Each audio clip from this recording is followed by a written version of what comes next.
Boa tarde, bem-vindos ao MJV Podcast, gravado diretamente do Febrabantec 2025. Eu sou a Luciana Montenegro, diretora de marketing da MJV. Sou moderadora desse episódio de hoje, que se chama TI que protege e transforma a inovação no centro da estratégia de seguros.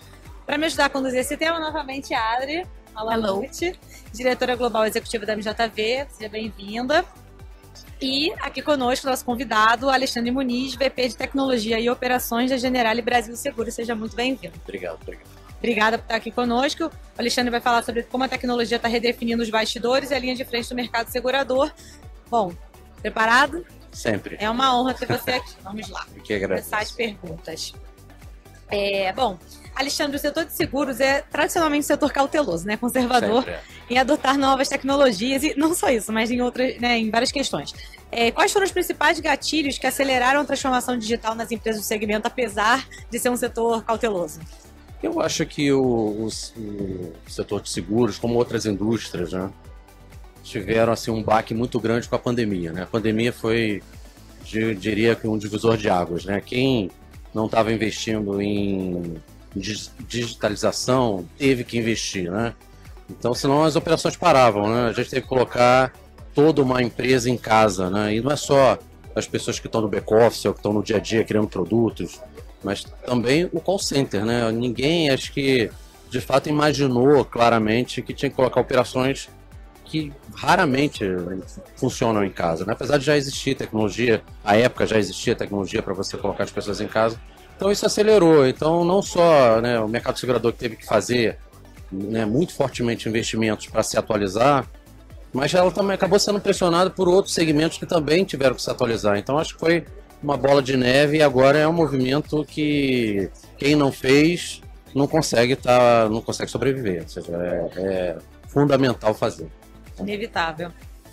Bom, e aí, Alexandre, complementando, como que num setor conservador, cauteloso, né, com esse histórico, como que ele equilibra a inovação com estabilidade no ambiente, como o setor segurador que tem questões de segurança, de compliance muito críticas, como que você equilibra isso?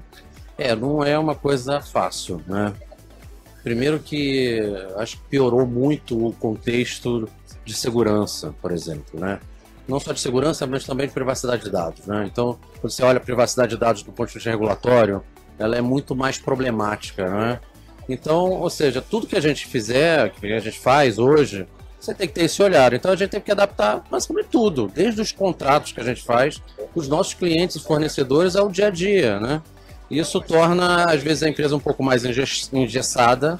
Só que o que a gente tentou fazer na Generali, que eu acho que é uma coisa interessante, que de certa forma acabou sendo um exemplo para outras empresas desse segmento. A gente criou um universo de diálogo e de confiança interna muito alto. Todo mundo se fala, né? Todas as áreas trocam experiências, né? E aí isso permite que a gente entenda a perspectiva do outro, né? Geralmente você tem as empresas muito em silos, a gente motivou muito isso. A gente começou a conversar entre nós muito, né? A gente tem várias atividades que até hoje isso é dessa forma. Então, ao mesmo tempo que a gente tem atenção, né, e fazer muito trabalho de cultura, né, da cultura da segurança, da cultura do dado do cliente, da privacidade do cliente, dos temas regulatórios, mas vamos conversar. Como é que a gente sai das enrascadas, né? E isso tem sido muito interessante, porque a maior parte das soluções que a gente encontra nem vem das áreas que têm os seus próprios problemas, vem de outras áreas. Outros olhares que permitem, que trazem soluções para a gente, inclusive com parceiros, né? A gente começou a fazer também uma coisa muito interessante, que a gente viu poucas empresas no segmento fazer, foi reuniões específicas e contínuas com vários parceiros. Os parceiros trouxeram ideias deles, especialmente no nosso segmento, que eu sou B2B2C. Meu principal negócio é B2B2C, ou seja, eu distribuo o meu produto através dos meus parceiros. Então também tem que olhar o que é a dor dele, porque tem parte do processo que está lá, que não é meu, né? Então esse processo todo de conversa, acho que foi muito rico. Ou seja, ao mesmo tempo você ter consciência que você precisa cuidar do compliance, você precisa cuidar da segurança, mas você precisa conversar muito. Então eu acho que essa é a fórmula. Será que você podia dar exemplos desses? Você citou que internamente vocês têm várias iniciativas entre áreas, né? Você pode citar exemplos mais de... Vários, né? A gente teve vários, né? Por exemplo, a gente tem no nosso segmento né, que é o nosso segmento principal, porque a gente vende seguro de vida, um tipo de seguro chamado prestamista, né? A gente tem clientes que têm uma idade diferenciada. Muitos clientes que têm na casa dos 60 anos e pessoas que, há um tempo atrás, a gente imaginava que essas pessoas não utilizavam tecnologia. E nas conversas que nós fizemos, a gente acabou descobrindo que essas pessoas de fato usavam tecnologia. E é engraçado que a gente às vezes nem nota, né? A gente vê no dia a dia, né? As pessoas mais velhas utilizam o WhatsApp, por exemplo, né? E foi engraçado como que ao longo do tempo a gente percebeu, por exemplo, uma ferramenta que a gente achava até bem pouco tempo, confesso, banal, né? Passou a ser uma ferramenta vital para o negócio, né? Isso começou de conversas, né? Fizemos alguns testes, né, com algum parceiro. Um dos parceiros falou, olha, vamos testar isso aqui. E foi um sucesso assim, estrondoso, muito acima do que a gente imaginava. Fizemos outros testes e depois, ao longo do tempo, começou a ficar até difícil para a gente, porque a gente viu que pô, isso aqui justifica fazer para muito mais, né? E aí o investimento tinha que ser maior, aí, pô, investimento maior, então vamos agora olhar melhor como é que é gradualmente fazer esse, como é que a gente vai gradualmente fazer esse investimento para ter o retorno correto, não só para a gente, mas para os clientes. E no final das contas a gente hoje está com uma jornada incrível, né? A gente inclusive criou uma área de CX a troco disso, né? Então, e o resultado é incrível. A gente tem indicadores muito concretos. Nosso NPS, só para vocês terem ideia, nosso NPS cresceu aí quase 3 vezes, né? A gente deve ter um dos maiores NPS de empresas de seguro, que geralmente é baixo, né? Porque o seguro é sempre, né, acionado no momento crítico, a pessoa não está disposta, né? Então a gente trabalhou o lado humano, do atendimento, tudo isso veio dessas conversas, né? E eu acho que a gente ainda tem muito mais. Essas conversas já deram mais ideias, nem sempre a gente consegue ter a atração, né, a força para implementar todas as ideias, mas hoje a gente não sofre mais com ideia nenhuma. Na verdade, a gente sofre com a quantidade de ideias que a gente queria implementar mais rápido e não consegue. Então o processo é muito interessante, tá? E real, né? Ele muda a cara da empresa. Legal que você mencionou testes, né? E acho que fica a lição que não presuma nada. Ah, com certeza. Não, isso por acaso é um conceito muito relevante, né? Porque às vezes você vai para uma determinada iniciativa com uma ideia muito pronta, né? E de repente você descobre uma outra realidade. A gente mesmo já fez leituras equivocadas de algumas iniciativas nossas e que depois se mostraram grandes fracassos naquele ponto, mas também, por outro lado, dali a gente conseguiu puxar uma outra coisa. Então nenhuma experiência a gente joga fora, né? Mas você tem que realmente ter a cabeça aberta, né, para ver o que acontece, né? Porque o fundamento da gente, ou de qualquer empresa, é entregar valor para o cliente final, né? O cliente é que não vai dizer para a gente, o feedback dele é que é fundamental. E aí você tem que estar atento. Ele que vai dizer, não adianta você pensar também muita coisa, tem que estar muito pronto para escutar, né? É isso. E falando em estar aberto, eu queria explorar um pouco o tema de plataformas abertas. Como que você enxerga o futuro de plataformas abertas e da integração com ecossistemas dentro do universo de seguros? Você acha que isso é um caminho? Você acredita que a maioria das empresas do segmento já estão nesse caminho ou que é alguma coisa distante? Eu acho que oscila, sabe? Eu acho que a gente já teve mais. Eu gosto muito das plataformas abertas, obviamente. Acho a filosofia muito interessante. Só que eu acho que o desafio da segurança, que é mais recente, do jeito que está, né, a criticidade do assunto, colocou aí em xeque algumas dessas plataformas, né? Então, a gente hoje tem um número enorme de ataques, né? E a maior parte dos ataques, infelizmente, muitos deles são direcionados a plataformas abertas. Então, você tem que ter uma atenção redobrada, né? Então, eu acho que muitas empresas adotaram. Eu confesso que algumas dessas plataformas eu não adoto mais, mas outras eu ainda adoto. Estão surgindo agora um conjunto de novas possibilidades aqui, né? O que eu acho que as empresas têm que fazer é, ao menos, olharem para elas, né? Nem que seja no conceito de inovação aberta, vamos dizer assim, né? Porque as plataformas abertas, elas te permitem fazer uma inovação mais ampla, né? Muita gente contribui para aquilo, né?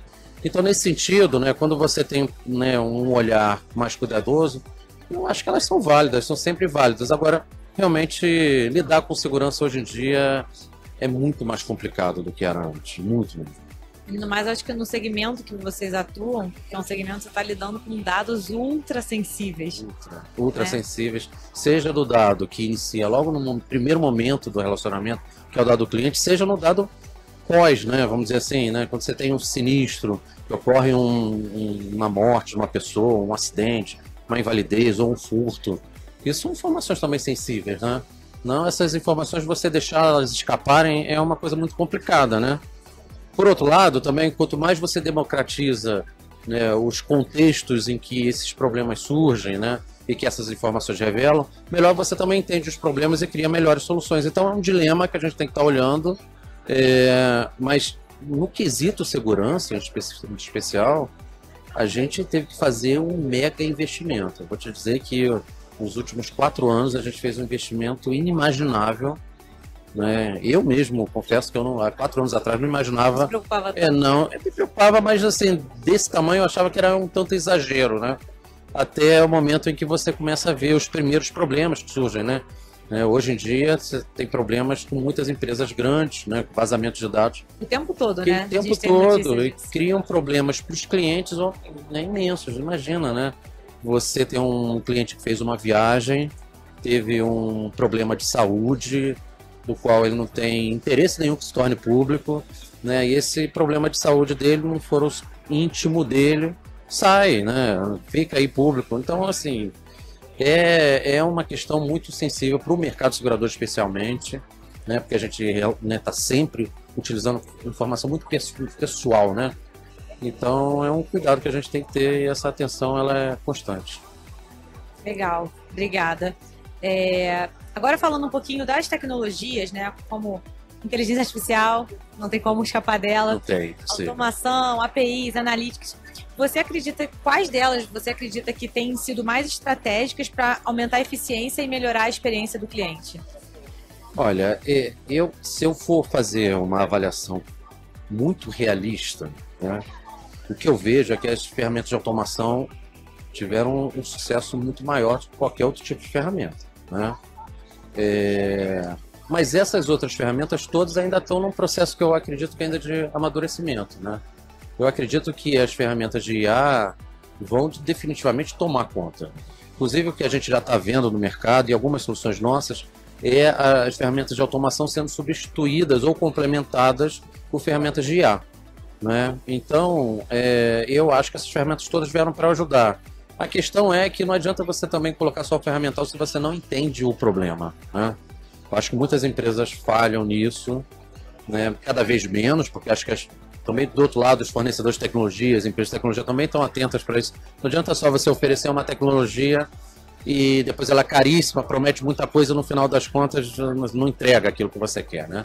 Então eu acho que essas tecnologias mais recentes, elas têm atuado de forma mais cirúrgica e aí permite que você prove o conceito, né?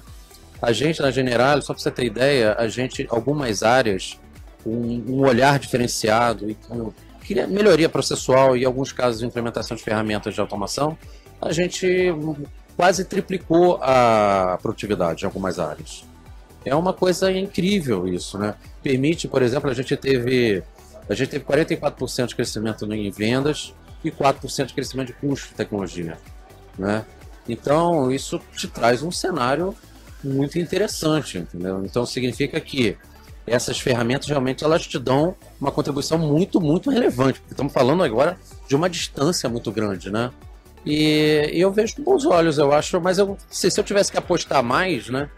Eu diria que a IA, eu acho que ela vai mexer mais. Eu não acho que está maduro, eu acho que ainda tem muito teste, muito tentativa e erro, mas eu acho muito promissor, porque a IA tem uma facilidade, vamos dizer assim, né, na sua estrutura, e eu acho que as empresas de tecnologia também estão criando ferramentas em torno da IA que permitem democratizar o acesso, permitem proteger os ativos que a gente cria ali. Muitas dessas empresas estão olhando para componente de segurança novamente. Então eu vejo com muito bons olhos. Tem muito investimento, né? Então a velocidade dependendo de como é que você faça, vai fazer um investimento alto, né? Mas eu acho que permite que você faça pequenas coisas com retorno muito alto, muito elevado, né? A gente está fazendo algumas iniciativas, principalmente nos setores que a gente acha mais fácil, né? A gente fez agora uma iniciativa no nosso call center, que é, na realidade, uma ajuda. As pessoas falam de chatbot sempre na relação com o cliente, né? Mas tem chatbot também na relação do agente, do atendente do call center com o cliente, né? E a gente está tendo ganhos de produtividade com investimento extremamente baixo, né? Basicamente, a gente está duplicando ali a nossa capacidade de atender, né? Em alguns casos, não generalizado, em alguns casos. Então, o que eu digo é assim, que com pequenas iniciativas você consegue provar melhor o conceito. Tecnologia é sempre muito difícil você falar para as pessoas, né?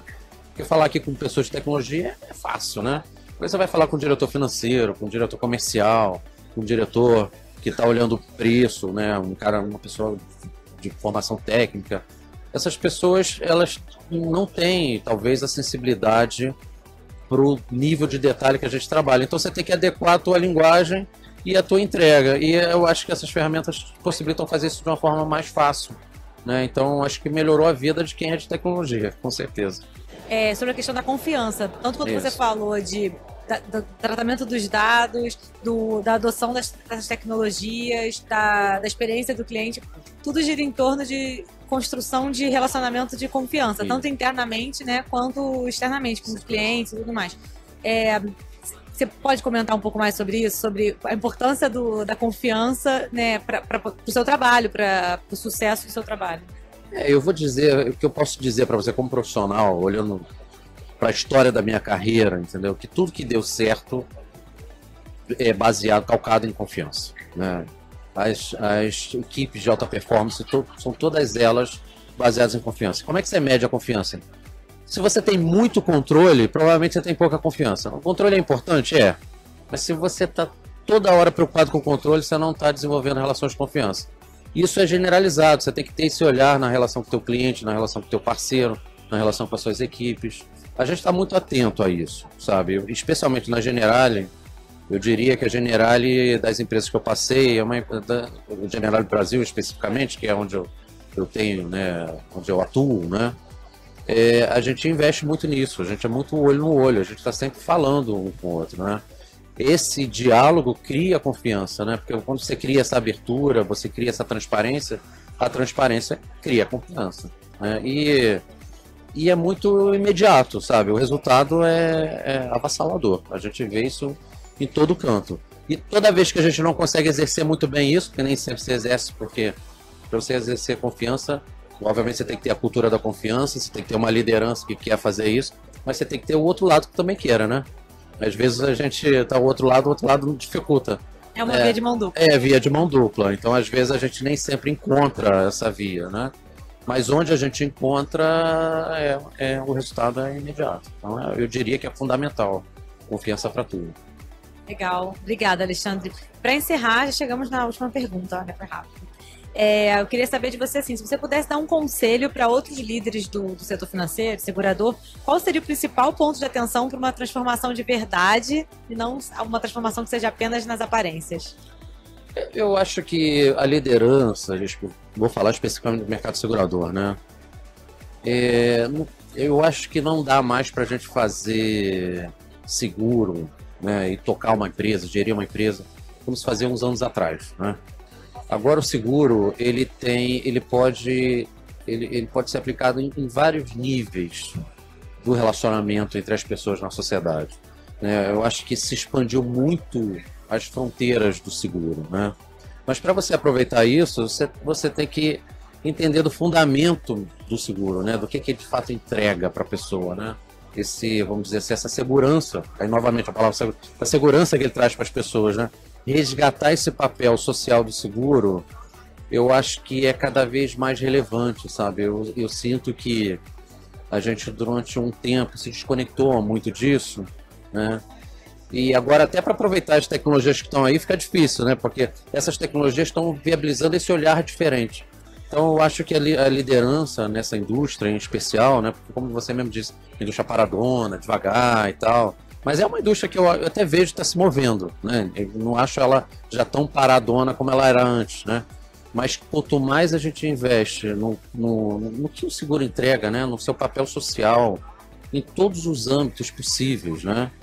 Melhor né? Quanto mais a gente se aproxima daquilo que o cliente quer, do que o cliente deseja, como é que ele vê isso, melhor é o nosso entendimento para aperfeiçoar o produto. E aí, se a gente fizer isso, eu acho que a gente é capaz de mudar muito a cara dessa indústria. Eu acredito que, eu sou assim, extremamente otimista, né? Eu acredito que a indústria vai, com esse olhar, ter uma grande renovação, vai criar muitos produtos que a gente hoje talvez não imagine, né?